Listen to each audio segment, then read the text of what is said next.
et bienvenue dans une nouvelle vidéo de Labo Drépano. Après notre vidéo de présentation, on s'est demandé si on était vraiment les seuls à pas connaître cette maladie. Du coup, on a décidé de faire un sondage au sein du lycée. On a eu les résultats et 83 personnes ont répondu à notre sondage. Seulement 33% connaissaient la drépanocytose et la moitié d'entre eux pensent que cette maladie est incurable.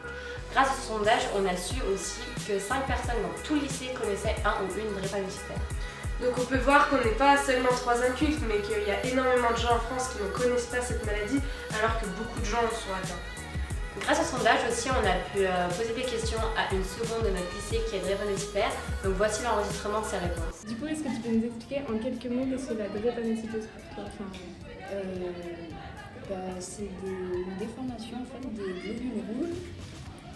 En fait, quand on monte en altitude, par exemple, on a du mal à respirer, mais c'est les globules rouges qui n'arrivent pas à passer dans les vaisseaux sanguins, donc il y a un blocage, et du coup, on a du mal à respirer, en fait, à prendre l'air et à expirer.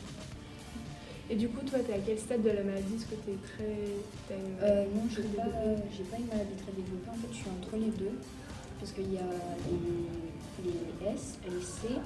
Et moi je suis en fait un peu les deux, donc je suis SC, donc c'est pas très très développé. Enfin, j'ai pas tout le temps des crises comme les S ou les C. Et du coup, comment toi ou tes parents ils ont appris que t'étais drépanocytaire? En fait c'est à la naissance, ils ont tout de suite pu savoir que j'aurais cette maladie, c'était dès la naissance. Du coup, est-ce que tu as une routine spéciale, des médicaments, des rendez-vous dans les hôpitaux? En fait, quand en étant petite, j'avais des médicaments à prendre tous les jours, matin, midi et soir. Et en fait, j'habitais pas ici.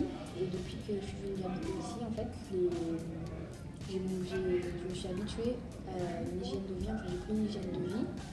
Et du coup, ça s'est un peu atténué. Et du coup, maintenant, je prends plus de médicaments, je peux faire tout comme une personne. Ok.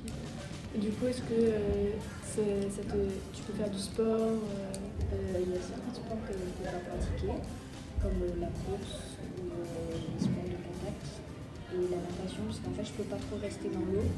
Parce que si je reste trop dans l'eau, je peux développer des symptômes comme dire. Je peux prendre des microbes et avoir des symptômes de maladie primaire en fait. Et du coup, est-ce que tu as des sports que tu aimes beaucoup et que tu peux vraiment pas du tout faire? Non, pas forcément. Jusqu'à maintenant, j'ai fait tous les sports que je souhaitais faire, donc ça m'a pas trop dérangé à ce niveau-là.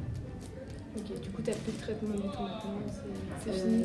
Si, une fois par an, je dois aller faire des prises de sang, des contrôles de la vue. Et sinon, c'est pas répétitif comme avant, parce qu'avant j'y allais au moins 5 ou 6 fois par année. Maintenant j'y vais juste une fois par an. Okay. Du coup, est-ce que tu as déjà eu des crises et comment elles se font ces crises? C'est plus des crises au niveau des articulations, en fait, soit un blocage ou quelque chose, mais j'avais des crises en étant tout petit, mais maintenant j'en ai plus. Du coup, est-ce que tu trouves que les personnes que par exemple nous on est informés sur la drépanocytose ou alors pas du tout? En fait c'est pas trop une maladie qui est connue comme les autres, c'est plus des maladies qui se trouvent dans les pays chauds comme les Antilles ou l'Afrique. C'est pas trop développé au niveau de l'Europe parce que c'est pas trop des pays chauds. Donc, mais sinon c'est pas trop connu, donc je pourrais pas trop dire si les personnes sont bien informées ou pas. Merci. Grâce à tous ces éléments, on commence petit à petit à mieux comprendre la drépanocytose. Mais il nous reste encore beaucoup de recherches à faire. On vous dit au revoir et à très vite. On se retrouve bientôt pour la suite.